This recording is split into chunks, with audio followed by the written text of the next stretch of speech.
ಇಲ್ಲಿ ಕಂಡುಬರುವಂತಹ ಪೋಸ್ಟ್ ಹೆಸರು ಫಾರೆಸ್ಟರ್, ಅದ ನಂತರ ಅರಣ್ಯ ರಕ್ಷಕ ಅಂತ ಹೇಳಿ ಎರಡು ಪ್ರಕಾರ ಪೋಸ್ಟ್ಗೆ ಅರ್ಜಿಯನ್ನ ಕರೆದಿದ್ದಾರೆ. ಇಲ್ಲಿ ಕಾಣಿಸ್ತಾ ಇರಬಹುದು ಫಾರೆಸ್ಟ್ ಗಾರ್ಡ್ ಮತ್ತು ಫಾರೆಸ್ಟರ್ ಎರಡು ಪ್ರಕಾರ ಪೋಸ್ಟ್ ಇರತ್ತೆ.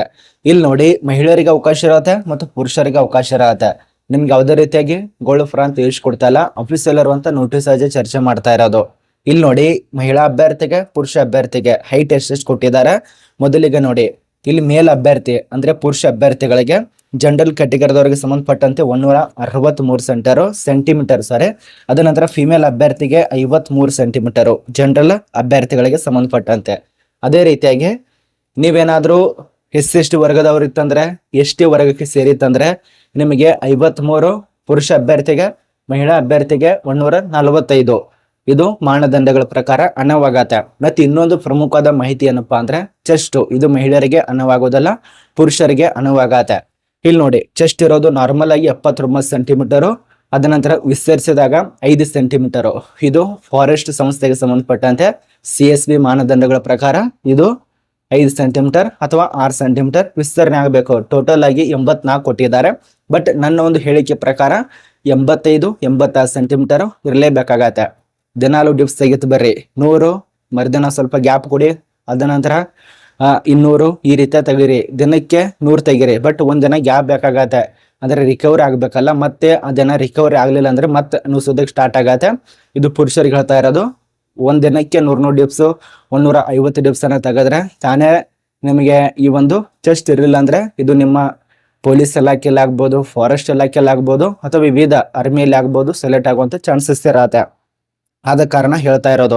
ಅಥವಾ ನಿಮ್ಮೊಂದು ರನ್ನಿಂಗ್ ಸಂಬಂಧಪಟ್ಟಂತೆ ಯಾವ ರೀತಿಯಾಗಿ ಪ್ರಾಕ್ಟೀಸ್ ಮಾಡಬೇಕು ಮತ್ತು ಚೆಸ್ಟ್ಗೆ ಸಂಬಂಧಪಟ್ಟಂತೆ ಯಾವ ರೀತಿಯಾಗಿ ಡಿಪ್ಸ್ಗಳನ್ನ ತೆಗಿಬೇಕು, ಮತ್ತು ಈ ಒಂದು ಆರ್ಮಿ ದೈಹಿಕ ಪರೀಕ್ಷೆ ಬಗ್ಗೆ, ಪೊಲೀಸ್ ದೈಹಿಕ ಪರೀಕ್ಷೆ ಬಗ್ಗೆ, ಈ ರೀತಿಯ ಫಾರೆಸ್ಟ್ ದೈಹಿಕ ಪರೀಕ್ಷೆ ಬಗ್ಗೆ ಒಂದು ಸೆಪರೇಟ್ ಆಗಿ ಖುದ್ದಾಗ ನಾನೇ ಒಂದು ಗ್ರೌಂಡಿಗೆ ಹೋಗಿ ನಿಮಗೆ ಸಂಪೂರ್ಣ ಮಾಹಿತಿ ತಿಳಿಸ್ಕೊಡ್ಬೇಕಾ ಬೇಡ ಅಂತ ಹೇಳಿ ಕಮೆಂಟ್ ಮಾಡಿ. ನಿಮ್ಮ ಇಚ್ಛೆ ತಿಳಿಸ್ಕೊಡೋದ್ರೆ ನಾನು ನಿಮಗೋಸ್ಕರನೇ ವಿಡಿಯೋ ಮಾಡಿ ಸಂಪೂರ್ಣವಾಗಿ ಆ ರೀತಿಯಾಗಿ ಕರೆಕ್ಟ್ ಆಗಿರುವಂತ ಮಾಹಿತಿಯನ್ನ ತಿಳಿಸ್ಕೊಡ್ತಾನೆ. ಇದು ನಿಮಗೆ ಅರ್ಥ ಆಗೋ ರೀತಿಯಲ್ಲಿ ನಾನು ನಿಮಗೆ ತಿಳಿಸ್ಕೊಡ್ತೇನೆ.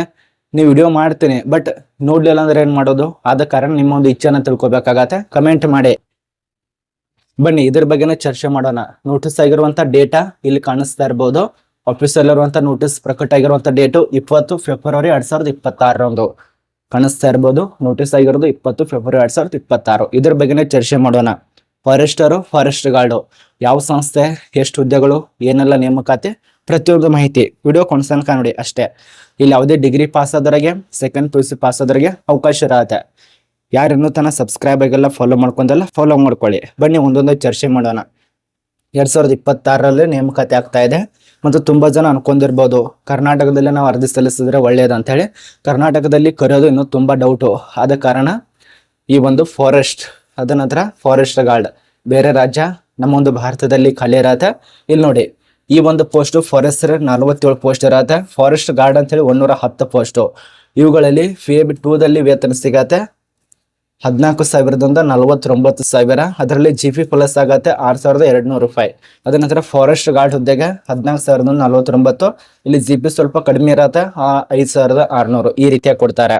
ಇದು ಮಾನದಂಡಗಳ ಪ್ರಕಾರ ಅನ್ನವಾಗತ್ತೆ. ಟೋಟಲ್ ಆಗಿ 157 ಪೋಸ್ಟ್ಗಳು ಇರತ್ತೆ ಆಲ್ ಇಂಡಿಯಾದಲ್ಲಿ. ಇದು ನಿಮಗೆ ಪೋಸ್ಟ್ ಬಗ್ಗೆ ವಯೋಮಿತಿ ಬಗ್ಗೆ ಈ ವಯೋಮಿತಿಯನ್ನು ಮುಂದುಗಡೆ ಚರ್ಚೆ ಮಾಡೋಣ.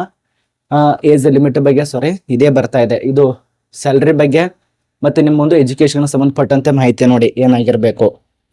ಎಜುಕೇಶನ್ ಮಾನದಂಡಗಳ ಪ್ರಕಾರ ಪದವಿ ಮುಗಿಸಿದವರು ಅಪ್ಲಿಕೇಶನ್ ಹಾಕ್ಬಹುದು.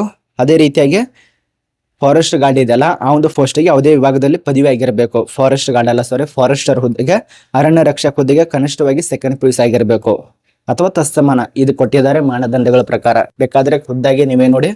ಫಾರೆಸ್ಟರ್ ಹುದ್ದೆಗೆ ಎಜುಕೇಶನ್ ಏನಾಗಿರ್ಬೇಕಪ್ಪ ಅಂದ್ರೆ ಬ್ಯಾಚುಲರ್ ಡಿಗ್ರಿ, ಯಾವುದೇ ಡಿಗ್ರಿ ಆಗ್ಬಹುದು ಅದಾಗಿರ್ಬೇಕು. ಮತ್ತು ವಯೋಮಿತಿ 18ರಿಂದ 40 ವರ್ಷ. 2020ಕ್ಕೆ ಸಂಬಂಧಪಟ್ಟಂತೆ 18ರಿಂದ 40 ವರ್ಷ. ಮತ್ತು ವಯೋಮಿತಿ ಕೂಡ ಲೆಕ್ಕಾಚಾರ ಮಾಡ್ಕೊಂಡು ಅಪ್ಲೈ ಮಾಡಿ. ಏಜ್ ರಿಲ್ಯಾಕ್ಸೇಷನ್ ಕೂಡ ಇರತ್ತೆ SC/ST OBC ಅವರಿಗೆ 3 ವರ್ಷದಿಂದ 5 ವರ್ಷ. ಇನ್ನು ಫಾರೆಸ್ಟ್ ಗಾರ್ಡ್ ಹುದ್ದೆಗೆ ಮಾತಾಡೋದಾದ್ರೆ ಸೆಕೆಂಡ್ PUC ಹೌದು. ಇಲ್ಲಿ ನೋಡಿ ಸೆಕೆಂಡ್ PUC ಆಗಿರ್ಬೇಕಾಗತ್ತೆ. 18ರಿಂದ 40 ವರ್ಷ ಸೇಮ್. ಬಟ್ ವಯೋಮಿತಿ ಕೂಡ ಅಷ್ಟೇ ಸಡಿಲಿಕ್ಕಿರತ್ತೆ. ಇದು ನಮಗೆ ಏಜ್ ಲಿಮಿಟ್ ಪ್ರತಿಯೊಂದು ಮಾಹಿತಿ ಗೊತ್ತಾಯ್ತು ಅಂತ ತಿಳ್ಕೊತೀವಿ ಈ ಒಂದು ಮೊದಲನೇ ಪುಟದಲ್ಲಿರುವಂತ ಮಾಹಿತಿ ಬಗ್ಗೆ. ಇನ್ನು ಎರಡನೇ ಪುಟಕ್ಕೆ ಹೋಗೋಣ. ಔಟ್ ಆಫ್ ಎಲ್ಲ ಬಗ್ಗೆ ತಿಳಿಸ್ಕೊಟ್ಟಿದ್ದಾರೆ. ಅಪ್ಲಿಕೇಶನ್ ಹಾಕುವಂತ ಕೊನೆಯ ದಿನಾಂಕ ಏನಪ್ಪಾ ಅಂದ್ರೆ ಇವ್ರು ತಿಳಿಸ್ಕೊಟ್ಟಿರುವಂತ ಮಾಹಿತಿಗಳ ಪ್ರಕಾರ ಅಪ್ಲಿಕೇಶನ್ ಸ್ಟಾರ್ಟ್ ಆಗೋದು 23 ಫೆಬ್ರವರಿ 2026ರಿಂದ 15 ಮಾರ್ಚ್ 2026 ತನಕ ಅವಕಾಶ ಕೊಟ್ಟಿದ್ದಾರೆ. ಅಂದ್ರೆ ಅಲ್ಲಿ ತನಕ ನಿಮಗೆ ಟೈಮ್ ಇರತ್ತೆ. ನೋಟಿಸ್ ರಿಲೀಸ್ ಮಾಡೋದು 20ನೇ ತಾರೀಕು. ಅಪ್ಲಿಕೇಶನ್ ಹೆಚ್ಚುವರಿ ದಿನಾಂಕನ ಪ್ರಕಟ ಆಗೋದು 21ನೇ ತಾರೀಕು. ಆನ್ಲೈನಲ್ಲಿ ಅಪ್ಲಿಕೇಶನ್ ಹಾಕೋದು 23ನೇ ತಾರೀಕು. ಮಾರ್ಚ್ 15 ಕೊನೆಯ ದಿನಾಂಕ ಆಗಿರತ್ತೆ. ನಿಮ್ಮೊಂದು ವಯಸ್ಸಿನ ಮಿತಿ ಇರೋದು ಜನವರಿ 1ನೇ ತಾರೀಕಿಂದ ಲೆಕ್ಕಾಚಾರ ಮಾಡ್ಕೊಂಡು ಅಪ್ಲಿಕೇಶನ್ ಹಾಕಿ. ಇಲ್ಲಿ ನೋಡಿ ವೆಬ್ಸೈಟ್ ಕೂಡ ಇದೆ ಅಲ್ಲ, ಇದು ವೆಬ್ಸೈಟ್ದಲ್ಲಿ ಅಪ್ಲಿಕೇಶನ್ ಹಾಕಬೇಕಾಗತ್ತೆ. ಮತ್ತೆ ಯಾವ ಒಂದು ಸಂಸ್ಥೆಯಲ್ಲಿ ಅಪ್ಲಿಕೇಶನ್ ಕರೆದಿದ್ದಾರಪ್ಪ ಅಂದ್ರೆ ಇದು ನಮ್ಮೊಂದು ಭಾರತೀಯ ಕೇಂದ್ರೀಯ ಆಯ್ಕೆ ಮಂಡಳಿ CSB.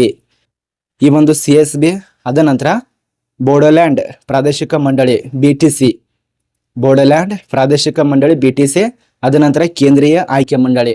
ಎರಡು ಸಂಸ್ಥೆಗೆ ಸಂಬಂಧಪಟ್ಟಂತೆ ಒಟ್ಟಿಗೆ ನೇಮಕಾತಿ ಆಗ್ತಾ ಇದೆ ಆಸಾಂದಲ್ಲಿ. ಫಾರೆಸ್ಟರ್, ಅರಣ್ಯ ರಕ್ಷಕ. ಇದ್ರ ಬಗ್ಗೆ ನಮಗೆ ಸಂಪೂರ್ಣ ಮಾಹಿತಿ ಗೊತ್ತಾಗಿದೆ ಅಂತ ಅನ್ಕೋತೀವಿ. ಆನ್ಲೈನ್ ಮೂಲಕನೇ ಕೊಟ್ಟಿದ್ದಾರೆ, ಆಫ್ಲೈನ್ ಅಲ್ಲಿ ಅವಕಾಶ ಇರೋದಿಲ್ಲ.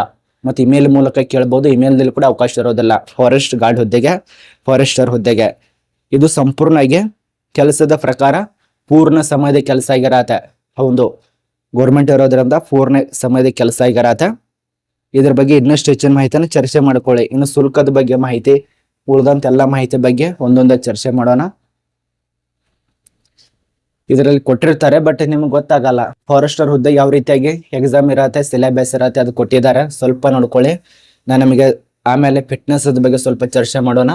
ಫಾರೆಸ್ಟರ್ ಹುದ್ದೆಗೆ ಜನರಲ್ ನಾಲೆಜು, ಅದರ ನಂತರ ಜನರಲ್ ಇಂಗ್ಲಿಷು ಈ ರೀತಿಯಾಗಿ ಕೇಳಿರ್ತಾರೆ. ಫಾರೆಸ್ಟ್ ಗಾರ್ಡ್ ಹುದ್ದೆಗೆ ಸೇಮು, ಸ್ವಲ್ಪ ಚೇಂಜಸ್ ಇರತ್ತೆ. ಫಿಸಿಕಲ್ಗೆ ಸಂಬಂಧಪಟ್ಟಂತೆ ಸ್ವಲ್ಪ ಮಾಹಿತಿ ನೋಡ್ಕೊಳ್ಳಿ. ಈ ಒಂದು ಸಂಸ್ಥೆಯಲ್ಲಿ ಫಿಸಿಕಲ್ ಫಿಟ್ನೆಸ್ ಟೆಸ್ಟ್ ಅಂತ ಹೇಳಿ ಇರತ್ತೆ. ಇಲ್ಲಿ ನೋಡಿ, ಟೆಸ್ಟ್ ಮೊದಲನೇದಾಗಿ 26 ಕಿಲೋಮೀಟರು ಇದು ಕೊಟ್ಟಿದ್ದಾರೆ ಮೇಲ್ ಅಭ್ಯರ್ಥಿಗೆ. ಅದೇ ಫಿಮೇಲ್ ಅಭ್ಯರ್ಥಿಗೆ 16 ಕಿಲೋಮೀಟರು ಅಂದ್ರೆ ಓಡಿ ಮುಗಿಸ್ಬೇಕಾಗತ್ತೆ. ಅಂದ್ರೆ ವಾಕಿಂಗ್ ಇರತ್ತೆ, ಅಂದ್ರೆ ಅದು ನಡ್ಕೊತ ಹೋಗೋದಿರತ್ತಲ್ಲ ಆ ರೀತಿಯಾಗಿ ವಾಕಿಂಗ್ ಇರತ್ತೆ. ಒಂದು ವಾಕಿಂಗ್ ಇರತ್ತೆ ನೋಡಿ, ಅದು ಕೊಟ್ಟಿದ್ದಾರೆ. ಟೈಮ್ ಕೊಟ್ಟಿರುವಂತ ಮಾಹಿತಿಗಳ ಪ್ರಕಾರ ಇಲ್ಲಿದೆ ನೋಡಿ, 4 ಗಂಟೆ ಕೊಟ್ಟಿದ್ದಾರೆ. ಅಷ್ಟೊಳಗಾಗಿ ಅಷ್ಟು ತನಕ ಮುಗಿಬೇಕು. 4 ತಾಸಿನಲ್ಲಿ ಬರೇ ನಡ್ಕೋತ ಹೋಗೋದು ಆಗತ್ತಾ ಆಗಲ್ವಾ ಅಂತ ಕಮೆಂಟ್ ಮಾಡಿ. ಇರ್ಲಿಲ್ಲ ಅಂದ್ರೆ ಇವತ್ತಿನಿಂದನೇ ಸ್ಟಾರ್ಟ್ ಮಾಡಿ ಪ್ರಾಕ್ಟೀಸ್ ಮಾಡೋದಕ್ಕೆ. ಇಲ್ಲ ಅಂದ್ರೆ ಅಲ್ಲಿ ಹೋಗಿ ಎಲ್ಲ ವೇಸ್ಟೇ. ಅರ್ಧ ಶುಲ್ಕ ಇರೋದು ಸಾಮಾನ್ಯ OBC ದವರಿಗೆ 150, SC ST ವರ್ಗದವರಿಗೆ 100 ರೂಪಾಯಿ ಇರತ್ತೆ.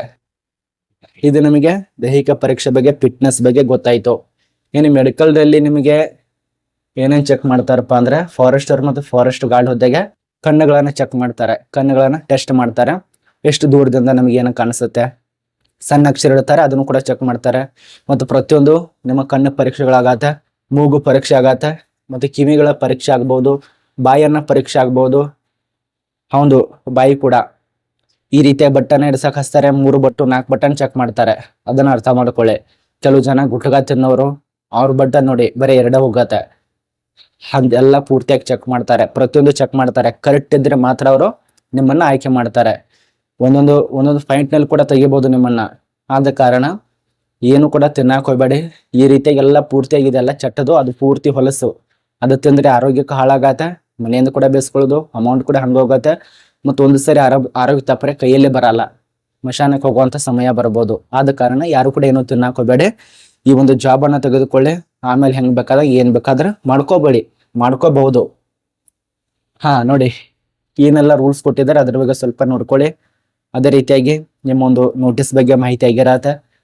ಆ ಒಂದು ಚರ್ಚೆ ಬಗ್ಗೆ 21ನೇ ತಾರೀಕು ಕೂಡ ಒಂದು ನೋಟಿಸ್ ಬಗ್ಗೆ ಏನು ಕೊಟ್ಟಿದ್ದಾರೆ, ಹೆಚ್ಚುವರಿ ಆಯ್ಕೆ ಪಟ್ಟಿ ಬಗ್ಗೆ ಮಾಹಿತಿ ಇರತ್ತೆ. ಇದರಲ್ಲಿ ಕೊಟ್ಟಿದ್ದಾರೆ. ಇದರಲ್ಲಿ ಮಾಹಿತಿಯನ್ನ ತಿಳಿಸ್ಕೊಟ್ಟಿರುವಂತದ್ದು ನೋಡಿ. ಇನ್ನು ಉಳಿದಂತ ಬೇಸಿಕ್ ಆಗಿ ಮಾಹಿತಿ ನಿಮಗೆ ಚರ್ಚೆ ಮಾಡೋಣ. ಆಗಲೇ ತಿಳಿಸ್ಕೊಟ್ಟಿನಲ್ಲ, ಈ ಒಂದು ಸೆಂಟ್ರಲ್ ಸೆಲೆಕ್ಷನ್ ಬೋರ್ಡ್ ನಿಂದ ನೇಮಕಾತಿ ಆಗ್ತಾ ಇದೆ. ಈಗ ಅಪ್ಲಿಕೇಶನ್ ಅಸ್ಸಾಂದಲ್ಲಿ ಇರತ್ತೆ. ಆಸಕ್ತಿ ಇದ್ದವ್ರು ಅಪ್ಲಿಕೇಶನ್ ಹಾಕ್ಬೋದು, ಬೇಡ ಅಂದ್ರೆ ಬಿಡಿ, ನಿಮ್ಮ ಇಷ್ಟ. ವಯೋಮಿತಿ ಬಗ್ಗೆ ಚರ್ಚೆ ಆಗಿದೆ. ಆಯ್ಕೆ ವಿಧಾನದ ಬಗ್ಗೆ ಸ್ವಲ್ಪ ನೋಡ್ಕೊಳ್ಳಿ. ಮೊದಲಿಗೆ ದೈಹಿಕ ಪರೀಕ್ಷೆ ಬಗ್ಗೆ ಚರ್ಚೆ ಇರತ್ತೆ. ಅಂದ್ರೆ ನಿಮ್ಮ ಒಂದು ನಡತೆ ಯಾವ ರೀತಿಯಾಗಿರತ್ತೆ ಅಂದ್ರೆ ವಾಕಿಂಗು ತಿಳಿಸ್ಕೊಟ್ಟಿನಲ್ಲ, 16 ಕಿಲೋಮೀಟರು, 20 ಕಿಲೋಮೀಟರು, 24 ಆ ರೀತಿಯಾಗಿ ಎಲ್ಲ ಇರತ್ತೆ. ಅದ ನಂತರ ವೈದ್ಯಕೀಯ ಪರೀಕ್ಷೆ, ಲಿಖಿತ ಪರೀಕ್ಷೆ, ವಿವಾಹ ಪೋಸ್ಟ್ ಅಂದ್ರೆ ಸಂದರ್ಶನದಲ್ಲಿ ಕೂಡ ನಿಮ್ಮನ್ನ ಆಯ್ಕೆ ಮಾಡ್ತಾರೆ. ಇದು ನೆನಪಿಟ್ಟುಕೊಳ್ಳಿ. ಇನ್ನು ಅಪ್ಲಿಕೇಶನ್ ಹಾಕುವಂತ ಪ್ರೊಸೆಸಿಂಗು ಕೆಲವೊಂದು ಮಾಹಿತಿನ ತಿಳಿಸ್ಕೊಡ್ತಾನೆ. ಇನ್ನು ಏನು ಉಳಿದಿದೆ ಹೇಳಿ, ವೈಮಿತಿ ಎಲ್ಲ ಆಯ್ತು, ಪ್ರತಿಯೊಂದು ಮಾಹಿತಿ ಗೊತ್ತಾಯ್ತು. ಅಸ್ಸಾಂದಲ್ಲಿ ಕೆಲಸ ಮಾಡೋರು ಅಪ್ಲಿಕೇಶನ್ ಹಾಕಿ. ಬೇಡ ಅಂದ್ರೆ ಕರ್ನಾಟಕ ರಾಜ್ಯಕ್ಕೋಸ್ಕರ ವೇಟ್ ಮಾಡ್ತಾನೆ ಅಂದ್ರೆ ವೇಟ್ ಮಾಡಿ, ನಿಮ್ಮ ಇಷ್ಟ. 157 ಪೋಸ್ಟ್ ಇರತ್ತೆ. ನೋಟಿಸ್ ನಮ್ಮ ಟೆಲಿಗ್ರಾಮ್ ಗ್ರೂಪ್ ನಲ್ಲಿ ಇರತ್ತೆ. ಗೋಳಂತರ ತಿಳಿಸ್ಕೊಡ್ತಲ್ಲ ಆಫೀಸಲ್ಲಿ ಇರುವಂತ ನೋಟಿಸ್ ಆಗಿ ಚರ್ಚೆ ಆಗಿರೋದು ನೋಡಿ. ಪ್ರತಿಯೊಂದು ಮಾಹಿತಿ ಇರತ್ತೆ, ಏನು ಎಂತ ಅಂತೇಳಿ ನೋಟಿಸ್ ಬಗ್ಗೆ ಎಲ್ಲ ಮಾಹಿತಿ ಇರತ್ತೆ, ಚೆಕ್ ಮಾಡ್ಕೊಳ್ಳಿ. ಮತ್ತೆ ಇನ್ನೊಂದು ನಿಮಗೆ ಬೇಸಿಕ್ ಆಗಿ ಅಪ್ಲಿಕೇಶನ್ ಹಾಕುವಂತ ಮಾಹಿತಿ ಬಗ್ಗೆ ಹೇಳ್ಬೇಕಂದ್ರೆ, ಇಲ್ಲಿ ಅಪ್ಲಿಕೇಶನ್ ಪೇಜ್ ಇಲ್ಲಿ ಇದೆ ನೋಡಿ, ಆಗಲೇ ತಿಳಿಸ್ಕೊಟ್ಟೇನಲ್ಲ. 150 ಇದು ಯುವರ್ ಅಭ್ಯರ್ಥಿ, ಸಾಮಾನ್ಯ ಯುವರ್ ಅಭ್ಯರ್ಥಿ, OBC ಇವರೆಲ್ಲ ಕೊಟ್ಟಿದ್ದು ಜನರಲ್. SC ST ದವರಿಗೆ 100 ರೂಪಾಯಿ. ಅಪ್ಲಿಕೇಶನ್ ಹಾಕುವಂತ ವೆಬ್ಸೈಟ್ ಇಲ್ಲಿದೆ ನೋಡಿ, ಇದೇ ಒಂದು ವೆಬ್ಸೈಟ್ಗೆ ಅಪ್ಲಿಕೇಶನ್ ಹಾಕಿ ಅಂದ್ರೆ www.centralselectionboard.com ಗೆ ಬಿಟ್ಟು ಅಪ್ಲಿಕೇಶನ್ ಹಾಕ್ಬೋದು. ಇದು ನಿಮಗೆ ಅರ್ಥ ಆಗಿದೆ ಅಂತ ಅನ್ಕೋತೀವಿ. 15 ಮಾರ್ಚ್ 2026 ತನಕ ಅವಕಾಶ ಕೊಟ್ಟಿದ್ದಾರೆ ನೋಡಿ. ಅಪ್ಲಿಕೇಶನ್ ಹಾಕುವಂತ ಪ್ರೊಸೆಸಿಂಗ್ ಯಾವ ರೀತಿಯಾಗಿರತ್ತಪ್ಪ ಅಂದ್ರೆ, ಮೊದಲಿಗೆ ಈ ಒಂದು ಆಫೀಸಲ್ಲಿ ಇರುವಂತ ವೆಬ್ಸೈಟ್ಗೆ ವಿಸಿಟ್ ಆಗ್ತೀರಾ. ವಿಸಿಟ್ ಆದ ತಕ್ಷಣ ಅಲ್ಲಿ ವಿವಿಧ ಒಂದು ಆಪ್ಷನ್ ಕಾಣಿಸುತ್ತೆ. ರಿಜಿಸ್ಟರ್ ಆಪ್ಷನ್ ಅನ್ನ ಚೆಕ್ ಮಾಡ್ಕೊಳ್ಳಿ.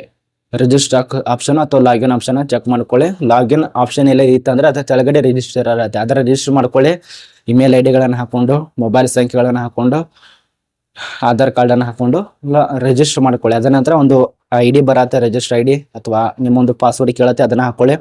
ಅದೇ ರೀತಿಯಾಗಿ ನಿಮ್ಮೊಂದು ಇದು ಡೇಟಾ ಬರ್ತಾ ಅದಕ್ಕೆ ಕೂಡ ಹಾಕಬಹುದು. ಲಾಗಿನ್ ಮಾಡ್ಕೊಳ್ಳಿ. ಲಾಗಿನ್ ಮಾಡಿದ ತಕ್ಷಣ ಪ್ರತಿಯೊಂದು ಮಾಹಿತಿ ನಿಮ್ಮೊಂದು ಅಪ್ಲಿಕೇಶನ್ ಸಂಬಂಧಪಟ್ಟಂತೆ ಕೇಳತ್ತೆ.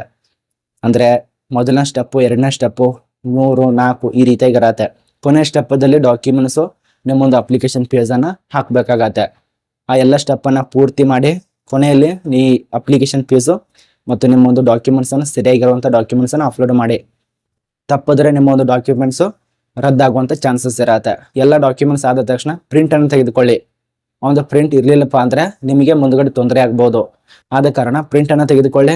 ಅದ ನಂತರ ಹೆಂಗೆ ಬೇಕಾದಂಗೆ ಇರ್ಬೋದು. ಸೆಲೆಕ್ಟ್ ಆದ್ರೆ ನಿಮ್ಗೆ SMS ಅಥವಾ ಇಮೇಲ್ ID ದಲ್ಲಿ ಮೆಸೇಜ್ ಬರತ್ತೆ. ಚಾಲ್ತಿಯಲ್ಲಿರುವಂತ ಇಮೇಲ್ ಅನ್ನ ಬಳಸಿ, ಚಾಲ್ತಿಯಲ್ಲಿರುವಂತ ಮೊಬೈಲ್ ಅನ್ನ ಬಳಸಿ, ನಿಮ್ದೇ ಆಗಿರುವಂತ ಇಮೇಲ್ ಅನ್ನ ಬಳಸಿ, ನಿಮ್ದೇ ಆಗಿರುವಂತ ಮೊಬೈಲ್ ಅನ್ನ ಬಳಸಿ, ಮೊಬೈಲ್ ನಂಬರ್ ಅನ್ನ ಬಳಸಿ. ನಿಮ್ಮ ತಂದೆದು ತಾಯಿದು ಕೂಡ ಹೋಗ್ಬೇಡಿ, ಯಾಕಂದ್ರೆ ಅವ್ರಿಗೆ ಮೆಸೇಜ್ ಬಂದಿದ್ದು ಗೊತ್ತಾಗಲ್ಲ ಒಂದೊಂದ್ಸಾರಿ.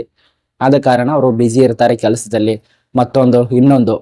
ಆದ ಕಾರಣ ನಿಮ್ದೇ ಆಗಿರುವಂತ ಪ್ರತಿಯೊಂದು ಡೀಟೇಲ್ಸ್ ಅನ್ನ ಹಾಕಿ. ಇದು ಒಂದೇ ಅಲ್ಲ, ಪ್ರತಿಯೊಂದು ಕೂಡ ಇದೇ ಸೇಮ್ ಅಪ್ಲಿಕೇಶನ್ ಹಾಕುವಂತ ಮಾಹಿತಿ. ಆಫೀಸಲ್ಲಿರುವಂತ ವೆಬ್ಸೈಟ್ಗೆ ಹೋಗೋದು, ರಿಜಿಸ್ಟರ್ ಮಾಡೋದು, ಲಾಗಿನ್ ಮಾಡ್ಕೊಂಡು ಅಪ್ಲಿಕೇಶನ್ ಹಾಕೋದು, ಇಷ್ಟೇ. ಇದ್ರ ಬಗ್ಗೆ ಅರ್ಥ ಆಗಿದೆ ಅಂತ ಅನ್ಕೋತೀವಿ. ಮತ್ತೆ ಇನ್ನೊಂದು, ನಾವು ನಿಮ್ಗೆ ಅಪ್ಲಿಕೇಶನ್ ಹಾಕ್ಬೇಕಂದ್ರೆ ಅದು ಕೂಡ ಸ್ವಲ್ಪ ಸೆಂಟರ್ನ ಓಪನ್ ಮಾಡ್ತಾ ಇದ್ದೇವೆ. ಆ ರೀತಿ ಏನಾದ್ರು ಹಾಕಿ ಅಂದ್ರೆ ನಾವೊಂದು ಸೆಂಟರ್ನ ಓಪನ್ ಮಾಡ್ಕೊಂಡು ಅದರದೇ ಆಗಿರುವಂತ ನಂಬರ್ ಅನ್ನ ಕ್ರಿಯೇಟ್ ಮಾಡ್ಕೊಂಡು ನಿಮ್ಗೆ ಆ ಒಂದು ನಂಬರ್ ಅನ್ನ ಕೊಟ್ಟು ನಿಮ್ಮೆಲ್ಲ ಡಾಕ್ಯುಮೆಂಟ್ಸ್ ಅನ್ನು ಕಳಿಸ್ಕೊಟ್ರೆ ನಾನು ನಿಮಗೆ ಅಪ್ಲಿಕೇಶನ್ ಹಾಕಿ ಕೊಡ್ತೇವೆ. ಅದಕ್ಕೆ ಆಗಿರುವಂತ ಒಂದು ಅಮೌಂಟ್ ಇರತ್ತೆ, ಅದನ್ನ ಅಮೌಂಟ್ ಪೇ ಮಾಡ್ರೆ PDF ಮೂಲಕ ಕಳಿಸ್ಕೊಟ್ರೆ ನಿಮಗೂ ಕೂಡ ಅನುಕೂಲ ಆಗತ್ತೆ. ಮತ್ತೆ ಈ ಒಂದು ಆನ್ಲೈನ್ ಕೇಂದ್ರದವ್ರು ಕೂಡ ಅನುಕೂಲ ಆಗತ್ತೆ ನೋಡಿ. ಈ ರೀತಿ ಮಾಡಿದ್ರೆ ಒಳ್ಳೇದ ಅಥವಾ ನಿಮ್ಮ ಮನಸ್ಸಿಗೆ ನೀವು ಅಪ್ಲಿಕೇಶನ್ ಹಾಕ್ಬೋದು ಅಂತ ಕಮೆಂಟ್ ಮಾಡಿ. ಆಫರ್ ಮಾಡ್ಬೇಕಂದ್ರೆ ಎಸ್ ಅಂತ ಕಮೆಂಟ್ ಮಾಡಿ, ಬೇಡ ಅಂದ್ರೆ ನೋ ಅಂತ ಕಮೆಂಟ್ ಮಾಡ್ಕೊಂಡು ನೀವು ಹತ್ತಿರ ಇರುವಂತ ಆನ್ಲೈನ್ ದಲ್ಲಿ ಅಪ್ಲಿಕೇಶನ್ ಹಾಕ್ಬೋದು ನೋಡಿ. ಇದ್ರ ಬಗ್ಗೆ ನಿಮ್ಗೆ ಅರ್ಥ ಆಗಿದೆ ಅಂತ ಅನ್ಕೋತೀವಿ. ಇಷ್ಟೊಂದು ಬೇರು ಬರ್ತಾ ಇದೆ, ಜಾಸ್ತಿ ಬಿಸಿಲಿದೆ. ಈ ಕಡೆ ಒಂಥರ ಫುಲ್ ಬಿಸಿಲಿದೆ ಬೆಳಗಾವಿ ಸೈಡು. ನಿಮ್ ಕಡೆ ಹೆಂಗಿದೆ ಅಂತ ಕಮೆಂಟ್ ಮಾಡಿ.